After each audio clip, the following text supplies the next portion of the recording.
Welcome back to Coast Vue. I enjoyed that conversation with Ashley. What a great leader he is. It's going to be fun to stay in touch with him and watch him continue to make incredible contributions with his really great mind. He's just a really good thinker. I love to be around people who are great thinkers, which is one of the reasons I enjoy spending time with my friend Jeff Duncan from NOLA.com and the Times-Picayune, because he's not only a Saints expert and an LSU guy and knows horse racing and golf. He's just a sports guy.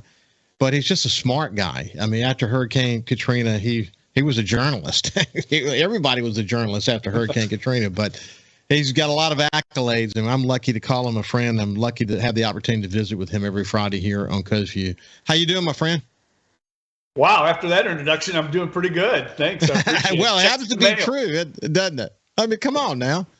You're a smart guy. And, man, I tell you, Jeff, as we were saying off the air, looking back on the game against the Raiders, man, I was scared to death for them to play the Raiders, because when the Raiders came to that game, they were a team on a roll, man. They'd had a couple of really good games. They had a running back that was running over 150 yards a game, and they were beginning to put it all together. In fact, for that game, and you said as much, that whoever won that game, somebody's going to continue to go forward and probably improve. One's going to have a lot of challenges because it's going to be hard to move forward with that kind of a record. But I was worried it was going to be the Raiders' momentum that was going to squash the Saints, and the Saints put together one of the most complete games I have ever watched. I'm sure the same thing is true for you. But what's your read looking back on that game? Well, you don't see shutouts in the NFL very often. The last time the Saints did it in the Superdome was a decade ago. That's how long it had been. So that was really surprising to me. I did not anticipate the Saints shutting out that Raiders offense with all the playmakers they have. But it just goes to show you, Ricky, the Saints were challenged last week by the coaching staff, by the leaders on the team, and they responded, I think, in spectacular fashion. You could see it from the very first play. Their body language, their energy they were playing with, it was just different. I don't know where it was at the first 7 games, but it wasn't at the level that they were at on Sunday. Now, can they replicate that? We'll see. That's the challenge going forward. Every player and coach said as much after the game. They weren't, throwing second-line parades after that game, because they know they've got a lot of work to do. They're only 3-5, but they now know they can do it. And a lot of it, in my opinion, just came down to sheer effort and intensity.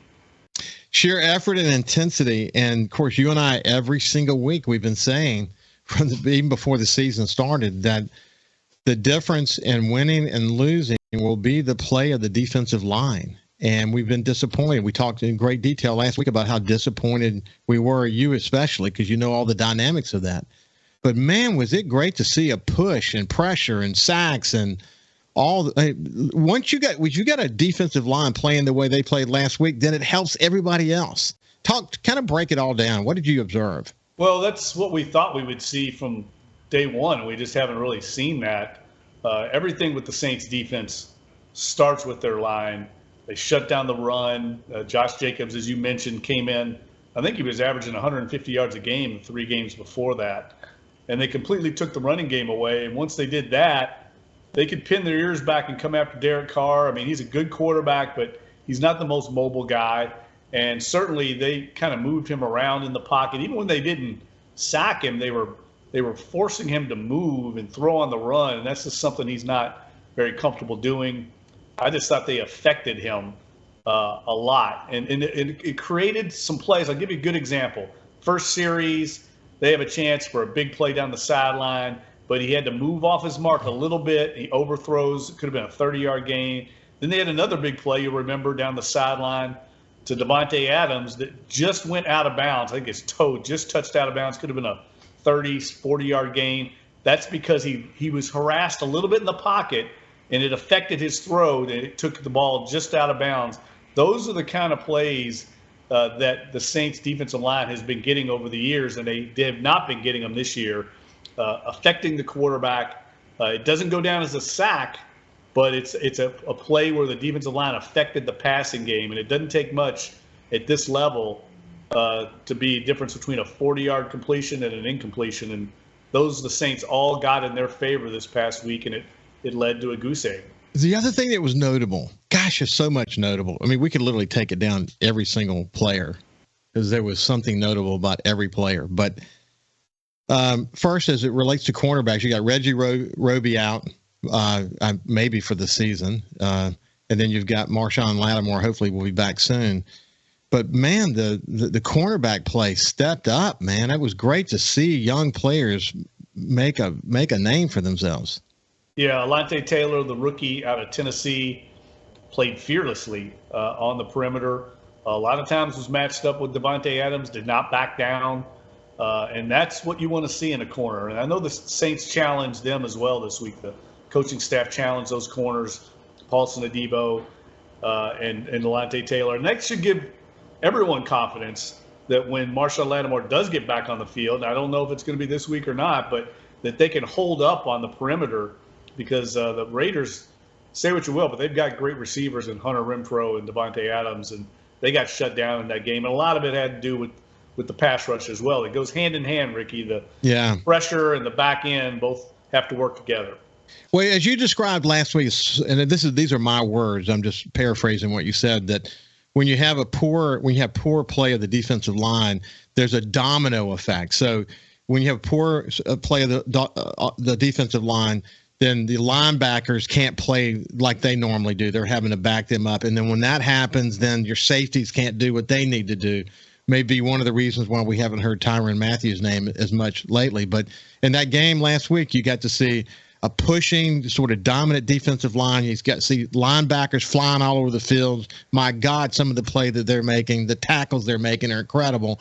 And then you get to see Tyrann Mathieu's name being called again, and big plays being made by him again.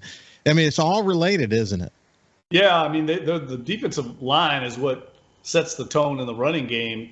The way the Saints play it, they keep the offensive line off the linebackers and allows Pete Werner and Demario Davis to run free and make plays in the running game.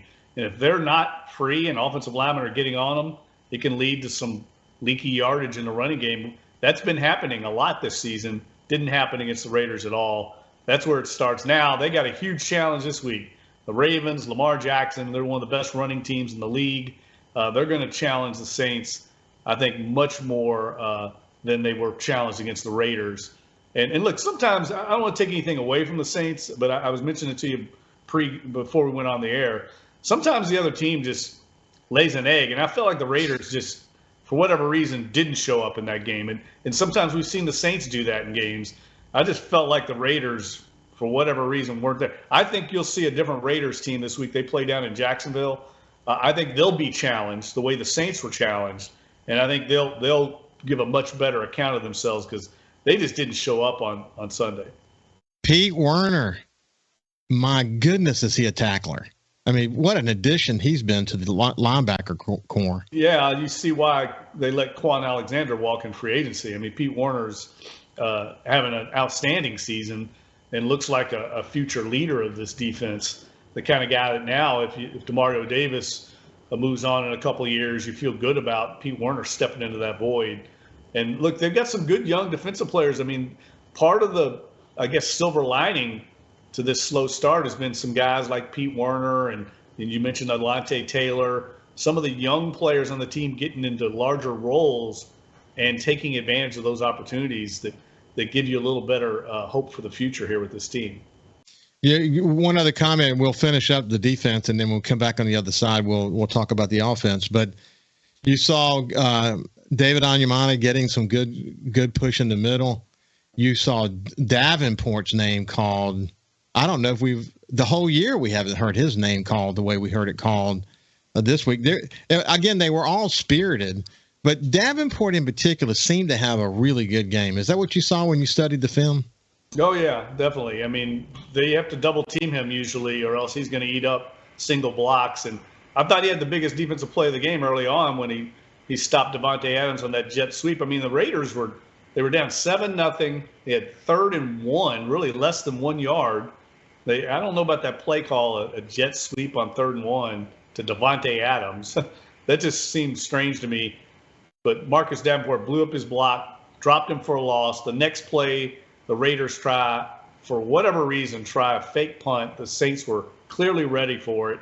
And then they get a penalty tapped onto that, and the Saints get the ball at the 27-yard line and kick a field goal. Now they're up 10-0. And like I was mentioning to you before, Ricky, I think last week, when you get control of a game like that as a play caller, it changes everything. The Saints are up 10-0 now. They're in control. They can call runs, passes on offense. They can be more aggressive on defense. That's what you want. And that game changed in that sequence right there. What was interesting about the jet sweep with Devontae Taylor that Davenport stopped, I remember clearly Davenport grabbed him with his arms and just stopped him. I mean, it showed enormous strength the way he did that. It was just, woo, buddy, he is a beast. He is a beast. Hey, when we come back, we're going to talk about the Alvin Kamara show and great play from the quarterback. We'll see you after this. Welcome back to Coast Vue. Listen, I want to remind you that if you haven't signed up for the NOLA.com Times-Picayune Saints newsletter, just go to NOLA.com, click on Saints. You'll see that as an option. Sign up for the newsletter. You get it every single morning. The team does a great job of reviewing what's in the stories. You get a sense of just how deeply they cover the Saints and literally from every perspective. It's really awesomely done. But like one of the things that noted this week is today is Tyrann Mathieu wasn't sure if he'd been involved in a shutout before. And I think, Jeff, you actually wrote the newsletter this morning, and you said, spoiler alert, he has. But it is still rare. It is still very rare. Hey, one of the things you and I discussed during the break, I just want to point this out, that we saw it's great to see offense playing well, too. You saw the Alvin Kamara show. You got great quarterback play right now. Receivers actually catching the ball. And one of the points that you made was that, man, it's amazing that they do catch the ball because it's moving so fast. You and I have had the opportunity, certainly you more than me, to watch the game from the sidelines. And when you're on the sidelines, you get a sense of how big they are, how hard they hit, how fast they're moving. The game is moving so incredibly fast. And then on top of that, how fast the ball is moving when it's in the air. And they're catching it not with their body, but with their hands. And they usually have somebody on their back when they're doing it. It's, as you said during the break, supersonic. The game is moving at supersonic speed. You don't see that on TV. You don't get a sense of that on TV. But these guys are superhuman, aren't they? Yeah, the speed of the game. I mean, that sounds cliche, but it's very true. I mean, I don't think people have any clue that a guy like Andy Dalton, when you watch him in a game, looks like he's slow as molasses out there. And he's way faster than you and I will ever be. That just kind of puts into perspective. I mean, those guys, those linemen, those big, huge linemen are faster than we are. It's hard for you to grasp just how fast everyone is at that elite athletic level. And look, they've made some advancements right now. I mean, I will say this, you talk about catching the ball. I see these gloves these guys wear now. It's amazing how tacky they are, how sticky they are, what they're made with. And look, I think the league wants that, to be honest with you, Ricky. They want balls caught. They want receivers to catch the ball. It's better entertainment. It's better, for the TV dollar. So they don't want a bunch of drops and 9-6 football games. They'd rather have 35, 31 games. So they allow these receivers now to wear these incredible new technology gloves that, frankly, make it hard to drop a ball. They're so good. Yeah, I think of the Raiders back in the day, man, when they had to stick them and it was on their fingers and it would get all over everybody's uniforms. We've come a long way in that world, that's for sure. But Andy Dalton, man, as a sort of just a Saints fan watching the game, he's so cool and calm. I mean, and as you pointed out, the thing that probably separated him from Jameis Winston was his ability to quickly read the defense and see what he needs to do. But he's just playing well. You look at the numbers over. Forget about the pick sixes for a second. Just look at his numbers over the last several games. He's playing at a high level right now. Well, he's doing exactly what Dennis Allen and the staff want him to do. I think that's the most important thing. He's managing the game. He's making plays when he has to make them, when they have third down conversions. Now, they're leaning on that offensive line and Alvin Kamara. I mean, his greatness. And Taysom Hill, they know what they are now. They have an identity on offense. They're a run-first team. That's the bread and butter. But you still have to be able to pass the ball in the NFL, and Dalton is doing it, I think, at a very efficient level. They're not trying very many deep balls. They certainly didn't against the Raiders. Everything was short, moving the chains. And like I said, once they got control of that game, everything was a lot easier. I mean, you're up 10-0. You don't have to take a chance. You can punt. You know your defense is in control. So that game was managed, I think, perfectly by Andy Dalton, and that's one of the reasons why he's got the starting job right now. Well, Taysom Hill, I love the way they're playing him. I mean, the statistics on when he plays, the Saints do better when he's part of the offense, not as some sort of byproduct, but literally a part of the strategic effort on the field. Regular guy. What's interesting is that just because he might think that the defense might think that he's going to drop back, that freezes him. He is a real threat, man. I mean, he knows when to fake it and he knows when the hole is there, but he can't be stopped on short yardage plays, can he? Well, that QB power play is one of the most devastating plays in the NFL because it takes into account numbers, and we're going to see a little of that, actually a lot of that this week with Lamar Jackson, because he's a different kind of runner, but it's the same concept in that you have to account for the quarterback with the ball, and most teams you don't. When you play their quarterback, they're not a running threat. So we're going to see two different facets of the QB running attack in this game coming up. But they're also getting Taysom involved more as a receiver. He caught a pass last game. They threw another one his way. I know they targeted him. That's to keep defenses honest and take advantage of his playmaking ability in the open field. Because once he gets the ball in the open field, DBs don't want to tackle that guy. They really don't. We saw the Alvin Kamara show. Not much more to say about that, other than what about all this trade rumor junk? No, that's just speculation right now, Ricky. Look, right before the trade deadline, teams are calling all over the league. Who's available on your roster? What about this guy? If he's not available, would you consider it? If names come up every year, it always happens. Drew Brees' name used to come up, and I used to just roll my eyes because I know the Saints are not interested in trading Alvin Kamara. If somebody calls you and says, what would it take to get Alvin Kamara? That means they called and asked about him. Doesn't mean the Saints are trading him. And I think that stuff, he's got a big name, and in this day and age with the 24/7 coverage, it gets a lot of press. Lamar Jackson, Monday Night Football, coming off a great game. Boys, we're going to learn a lot about the Saints, who usually play well in prime time. Jeff Duncan, it's been a pleasure to spend some time with you, my friend. Have a great week, and we'll see you next week. Yeah, we'll talk next week, Ricky. Have a great weekend. Take care. You bet. Have a great weekend. Be safe this weekend, and we'll see you on Monday morning.